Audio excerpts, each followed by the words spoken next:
Hi, thanks for joining the Normal Fat Guy today. I'm Chris Love, the Normal Fat Guy. Now, I get asked a lot, Chris, I'm just a normal average guy who sits on the couch. Where do I get started with this health and fitness thing?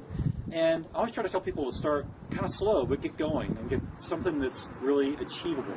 And the first place I try to tell people to start is just getting out and taking some walks or getting some steps in each day. So the average American gets roughly about 5,100 steps in a day, which may sound like a big number, but it's really not. It's roughly about 2.5 miles a day for a person, which is not a whole lot of distance to cover with your feet. Now, other studies about other countries show that Japan averages around 7,200 steps a day, and Switzerland is 9,650, and various studies in Australia kind of average out to roughly about 7,400 steps a day.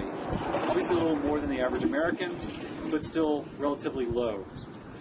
Now, Fitbit has released some statistics last year in 2015 that said their average users were roughly around 7,000 steps a day, which is a little bit more than the average American, about 2,000. Now, how many steps a day should you actually get? Well, experts kind of center around the number 10,000. I think it's because, A, it's a nice round number, but statistically you should always be a little worried about the numbers like that end in zeros, but it's a good benchmark and it's a big number to kind of shoot for. Now, 10,000 may sound like a lot of steps, but if you make a little effort, it's really not very unachievable, basically. Now, why is that 10,000 number kind of a recommended number? Well, because it kind of ensures that you get close to kind of a recommended amount of activity in a given day.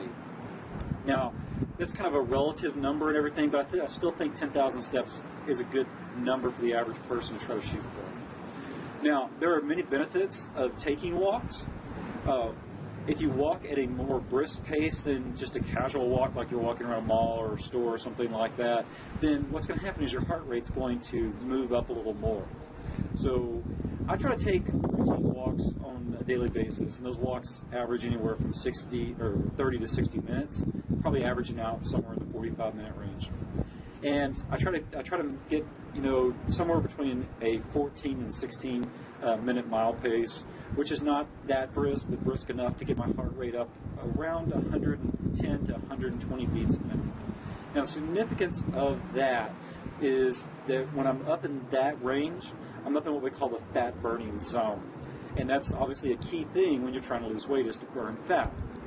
So metabolically, what's happening when you take a walk of, say, 45 minutes to an hour is the first 10 to 20 minutes, somewhere in that time frame, you're going to be burning off the freely available blood sugar, which is like immediate energy for your body. And once you burn off that immediate energy, the body's going to switch to your stored fat. So this is going to do two things. First, that free sugar that's running around in your blood as immediate energy is not going to be stored as fat.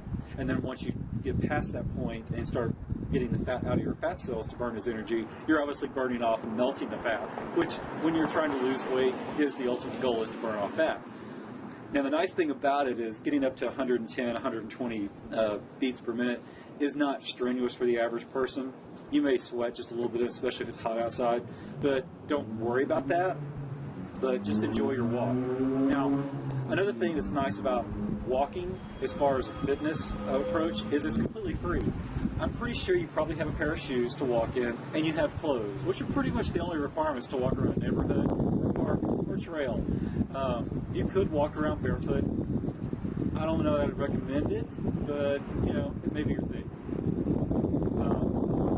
Now, you may be saying, well, Chris, I don't know if I can get a routine walking or walking into my normal daily routine, and so I've got a solution for that. Get a dog. This is my dog, Cooper. Now, Cooper, we've had him almost a year now, and if you've ever had a dog, dogs are wonderful. He's just been a great addition to our family, and he came from Wags Rescue. I do encourage you to get a dog from a rescue. They tend to be very lovable, friendly little dogs. Or not necessarily little, but but he's been a great addition to our family, and he and I get to go on walks every day, because trust me, the dogs like to go walks. Now, Cooper could probably go on 6 or 7 walks a day, and he's probably a little curious, why have I got my leash and you're out here and we're not taking a walk? He's going to want to take off and walk. So I recommend you get a dog because you will go out and take walks. The other thing I recommend you to do is multitask. I like to listen to audiobooks and podcasts when I'm out on walks. Another thing, dogs are great, but maybe you want to take a walk with your spouse or your kids and get to know your family a little better. So with that, I'm going to encourage you to get up, take some steps, walk around the office, walk around your neighborhood, and get some exercise in. I'm Chris Love, Normal Fat Guy. If you like this video, check the like below.